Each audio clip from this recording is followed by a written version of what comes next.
नमस्कार। कक्षा 12 मा पढेर अन्तिम परीक्षाको तयारी गरिरहनुभएका सम्पूर्ण विद्यार्थी भाइ बहिनीहरूलाई मेरो युट्युब च्यानल लीला शर्मा हार्दिक स्वागत छ।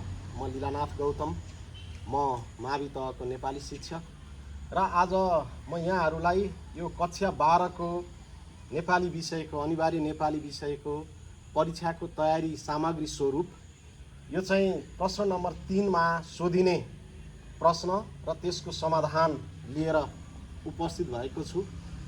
प्रश्न नम्बर 3 मा दुईटा क्वेसन सोधिन्छ, जसमा प्रश्न नम्बर 3 को कमा चाहिँ दिएको अनुच्छेदबाट एउटा पारिभाषिक शब्द र एउटा अनुकरणात्मक शब्द पहिचान गरी वाक्यमा प्रयोग गर्नुहोस् भनेर यस प्रकारले प्रश्न सोधिन्छ। र अब यस्ता किसिमका प्रश्नको कसरी जवाफ लेख्ने बान्की अर्थात् भनौँ ढाँचा कस्तो हुनेछ, म त्यो बारेमा यहाँहरूलाई प्रश्न पार्नेछु र तुरुन्तै फेरि अर्को भिडियोमा यो प्रश्न नम्बर 3 को ख मा सोधिने अर्को जुन प्रश्न छ त्यसको पनि समाधान यहाँहरूलाई म देखाउने छु। र आजको क्रममा चाहिँ मैले अघि नै भनिसकेँ, आज पारिभाषिक शब्द र त्यसपछि अनुकरणात्मक शब्द पहिचान गर्ने तरिका र त्यसलाई वाक्यमा प्रयोग गर्ने तरिका म सिकाउन गइरहेको छु। सबैभन्दा पहिले पारिभाषिक शब्द भनेको के हो, हामीले यसलाई बुझ्नुपर्ने हुन्छ। पारिभाषिक शब्दलाई प्राविधिक शब्द पनि भनिन्छ। परिभाषा गरेर अर्थ्याउनु पर्ने खास शब्दलाई चाहिँ पारिभाषिक शब्द भनिन्छ र यही पारिभाषिक शब्दलाई अर्को भाषामा प्राविधिक शब्द, टेक्निकल वर्ड पनि भन्ने गरेको पाइन्छ। जस्तो कि कुनै खास विधा वा कुनै खास क्षेत्रमा प्रयोग हुने शब्द प्राविधिक शब्दभित्र पर्दछ। जस्तो कि अब अपरेसनलाई नेपालीमा शल्य चिकित्सा भनिन्छ, हैन? शल्य चिकित्सा, त्यसै गरी रेडियोधर्मी किरण, हैन? त्यसै गरी अब वन फणानी, हैन? त्यसै गरी कृषिको क्षेत्रमा प्रयोग हुने शब्दहरू जस्तो कि बाउसे, हैन? हली, हैन? त्यसै गरी यसरी यो विभिन्न क्षेत्रमा प्रयोग हुने शब्दहरूलाई चाहिँ प्राविधिक शब्द र प्राविधिक शब्द र पारिभाषिक शब्दलाई एउटै कोटीमा राखेर एउटै जस्तो तरिकाले चाहिँ बुझाउन खोजिएको हुन्छ। खासमा चाहिँ पारिभाषिक शब्द भनेको परिभाषा दिएर अर्थ्याउनु पर्ने शब्द पारिभाषिक शब्द र कुनै खास क्षेत्रमा प्रयोग हुने शब्द चाहिँ प्राविधिक शब्द भन्ने अर्थमा बुझ्नुपर्ने हुन्छ। जस्तै अब न्याय क्षेत्रमा अदालततिर प्रयोग हुने शब्द जस्तै कानुन, हैन? अधिवक्ता, न्यायाधीश, मुचुल्का, सरजमिन, अब यस्ता शब्दहरू कानुनी क्षेत्रका प्राविधिक शब्द भए। त्यसै गरी अब चक, डस्टर, हैन? सेतो पाटी, कालो पाटी, हैन? रजिस्टर, विद्यार्थी हाजिरी जस्ता शब्दहरू चाहिँ शिक्षा क्षेत्रका शब्दहरू हुन सक्छन्, है। त्यसै गरी अब स्वास्थ्य कर्मी, चिकित्सक, शल्यक्रिया यस्ता शब्दहरू चाहिँ जस्तै स्वास्थ्य क्षेत्रका शब्दहरू हुन सक्छन्। यो खास क्षेत्रमा प्रयोग हुने शब्द प्राविधिक शब्द र त्यही प्राविधिक शब्द र पारिभाषिक शब्दलाई एउटै कोटीमा राखिएको हुनाले यसलाई चाहिँ अब उस्तै ढङ्गले बुझाउन खोजिएको छ कक्षा 12 मा। त पारिभाषिक शब्द चिन्नुपर्ने एउटा कुरा छ यहाँनेरि र पारिभाषिक शब्द चिनेर त्यसलाई वाक्यमा प्रयोग गर्नुपर्ने। अनि अर्को चाहिँ समस्या छ अनुकरणात्मक शब्द पहिचान गर्नुपर्ने। ठिक छ, अनुकरणात्मक शब्दमा जानुभन्दा अगाडि पहिले यहाँ एउटा पारिभाषिक शब्द चिन्ने प्रयास गरौँ है त। विद्यार्थी भाइ बहिनीहरू यहाँ ध्यान दिएर हेर्नु होला। जस्तो पहिले हामी यो प्यासेज पढौँ, यो अनुच्छेदलाई पढौँ है त। हरेक आर्थिक वर्षमा खुरू राजस्व तिर्ने बानीले जरिवाना तिर्नु पर्दैन। राज्य कोषमा जम्मा भएको उक्त रकमले विकासका कार्यक्रमहरू, सडक निर्माण, वृक्षारोपण, शिक्षा तथा स्वास्थ्यका क्षेत्रमा फटाफट लगानी गरी लाभ लिन सकिन्छ। अब यहाँ यति धेरै पारिभाषिक शब्द छन् कि अब हामीले चाहिँ नि हामीलाई चाहिए त एउटा हो।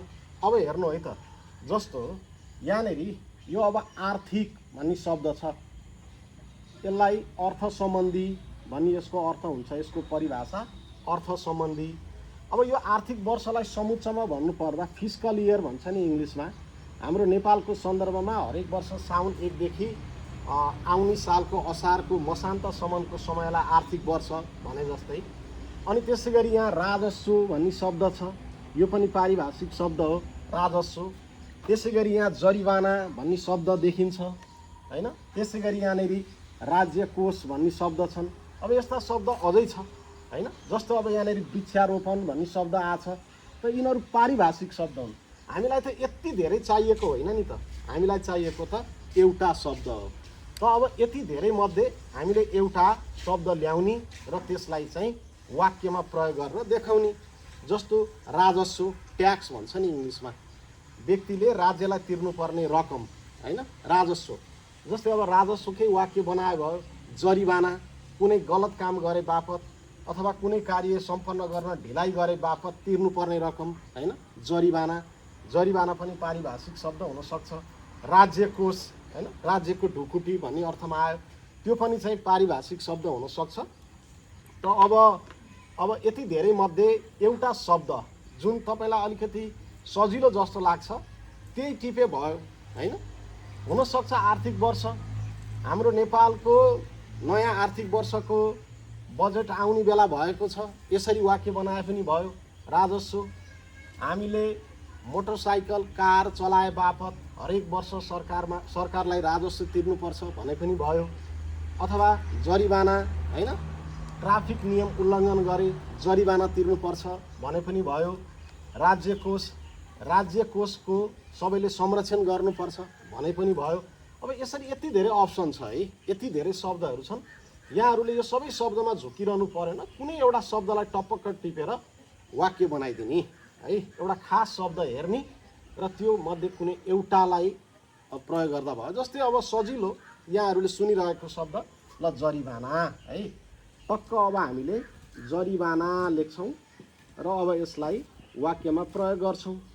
वाक्यमा प्रयोग गर्दाखेरि चाहिँ अर्थ खुल्ने गरी वाक्य बनाउनु पर्यो क्या, एउटै पूर्ण विरामभित्र अर्थ खुल्ने गरी वाक्य बनाउनु पर्यो। जस्तै जरिवाना है, हामीले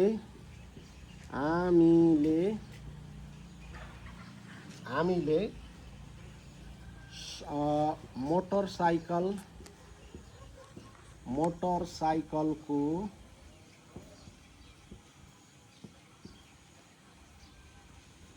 है कागजात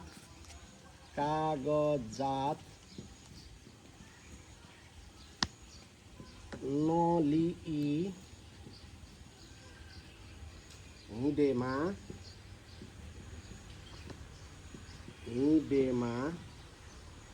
जरिवाना तिर्नुपर्छ। अब यो एउटा सामान्य उदाहरण दिएको है मैले। अब यसबाट तपाईँहरूले जे पनि वाक्य बनाउन सक्नुहुन्छ है। हामीले कुनै गलत काम गरेमा जरिवाना तिर्नुपर्छ भन्दा पनि भयो। अथवा सडकमा मोटरसाइकल लिएर हिँड्दा लाइसेन्स नलिकन, अनुमति पत्र नलिकन हिँडे जरिवाना तिर्नुपर्छ भन्ने किसिमले बनाउँदा पनि हुन्थ्यो। हेर्नुहोस् त, यति धेरै रहेछन् यहाँनिर प्राविधिक शब्द, पारिभाषिक शब्द। त्यो मध्ये हामीले एउटा शब्द टिपेर यस प्रकारले चाहिँ वाक्यमा प्रयोग गरेका छौँ। त यो थियो पारिभाषिक शब्द, प्राविधिक शब्दको कुरा। अब अर्को छ अनुकरणात्मक शब्द। अब अनुकरणात्मक शब्द भनेको के हो त? मैले योभन्दा अघिल्लो भिडियोमा अलिकति अनुकरणात्मक शब्दको बारेमा चर्चा पनि गरेको थिएँ। सबभन्दा पहिले अनुकरण भन्ने शब्दमा जाउँ है त। अनुकरण अर्थात् इमिटेसन है, अर्काको नक्कल गर्नु है। त नक्कल गर्दा प्रयोग हुने शब्द जस्तो क्या, जस्तै कुनै आवाजको नक्कल गर्दा, कुनै अवस्था स्थितिको नक्कल गर्दा प्रयोग हुने शब्दलाई चाहिँ अनुकरणात्मक शब्द भनिन्छ। जस्तै रुख डङरङ्ग लड्यो, त्यो डङरङ्ग शब्दले कुनै आवाजको नक्कल गरिरहेछ नि।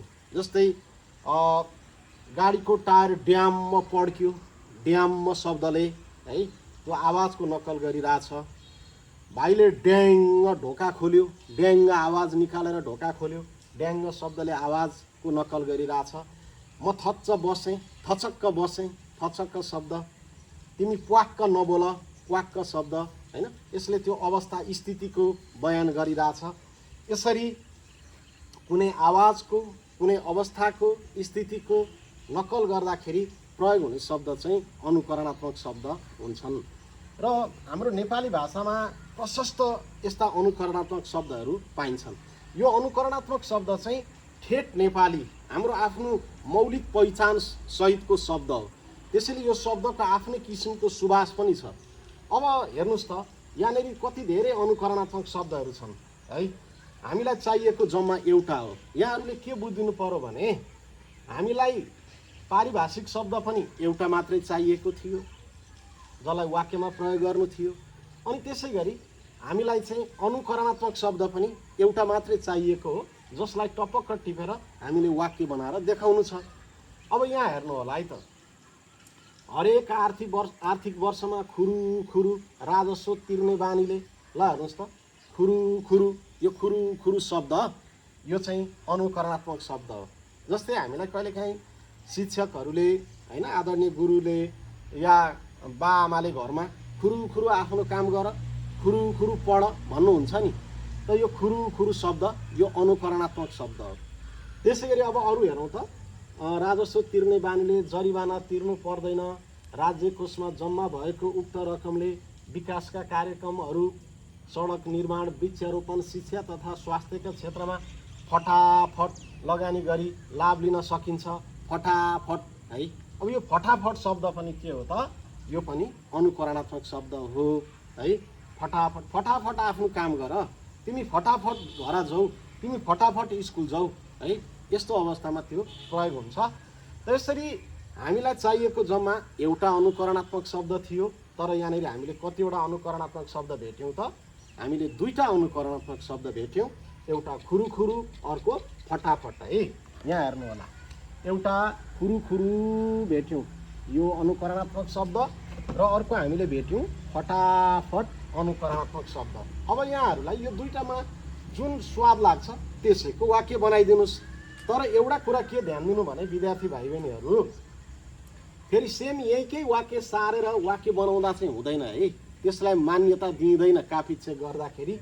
यहाँले त्योभन्दा फरक किसिमले बनाउनु पर्यो। जस्तै म खुरु आफ्नो काम गर्छु भने पनि भयो, खुरु लगाउने हो भने, मेरो भाइ खुरु होमवर्क गर्छ भने पनि भयो, गृह कार्य गर्छ हैन, मेरो भाइ खुरु गृह कार्य गर्छ भने पनि भयो। त्यसै गरी म फटाफट स्कुल जान्छु भने पनि भयो, हामीले फटाफट आफ्नो काम गर्नुपर्छ भने पनि भयो। त यसरी आफ्नै किसिमले मौलिक वाक्य बनाउनु पर्छ है, अर्थ खुल्ने गरी बनाउनु पर्छ।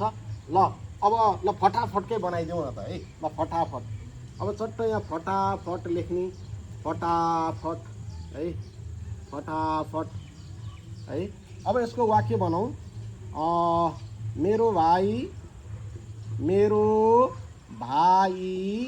है आफ्नो काम फटाफट गर्छ, आफ्नो काम फटाफट गर्छ, मेरो भाइ आफ्नो काम फटाफट गर्छ हो। यो तरिकाले यहाँहरूले यो कक्षा 12 को अनिवार्य नेपाली विषयको प्रश्न नम्बर 3 को कमा सोधिने प्रश्न को चाहिँ समाधान गर्न सक्नुहुनेछ। यो एउटा तरिका हो। वाक्यमा प्रयोग गर्न यहाँ स्वतन्त्र हुनुहुन्छ। मौलिक किसिमको वाक्य बनाउनु होला। हुबहु यही प्यासेजबाट सारेर त्यस्तो वाक्य बनाएको राम्रो मानिँदैन र अलिकति मौलिक वाक्य बनाउने, बरु लामो वाक्य नबनाउनुहोस्, छोटो वाक्य बनाउँदा पनि हुन्छ, तर वाक्य मौलिक हुनुपर्छ है। अनि वाक्य बनाउँदा अर्को के कुरा ध्यान दिनु होला भनेदेखि, वाक्यमा चाहिँ त्यो अर्थ आफै बोलोस् क्या, वाक्य आफैले त्यसलाई अर्थ नदिकन अर्थ बोलोस् क्या, हो त्यो ढङ्गले वाक्य बनाउनु पर्छ। मैले यो 3 को क अहिले यहाँहरूलाई यति नै सिकाएँ। अब यो 3 को ख म अर्को भिडियोमा यहाँहरूलाई प्रस्तुत गर्ने नै छु। प्रश्न नम्बर 3 को ख एकैचोटि दुईटा बनाउँदाखेरि अलिकति भिडियो लामो हुने र यहाँहरूले चाहिँ लामो समयसम्म नहेर्ने सम्भावना पनि रहन्छ। त्यसैले अहिलेलाई 3 को क मैले यसरी प्रस्तुत गरेँ। यहाँहरूले यसबाट केही न केही आइडिया लिन सक्नुहुनेछ। हस् त, मेरो भिडियो हेरिदिनु भयो, धेरै धेरै धन्यवाद। तर मेरो भिडियोलाई लाइक, कमेन्ट, सब्सक्राइब र सेयर गर्न भने नबिर्सिनु होला।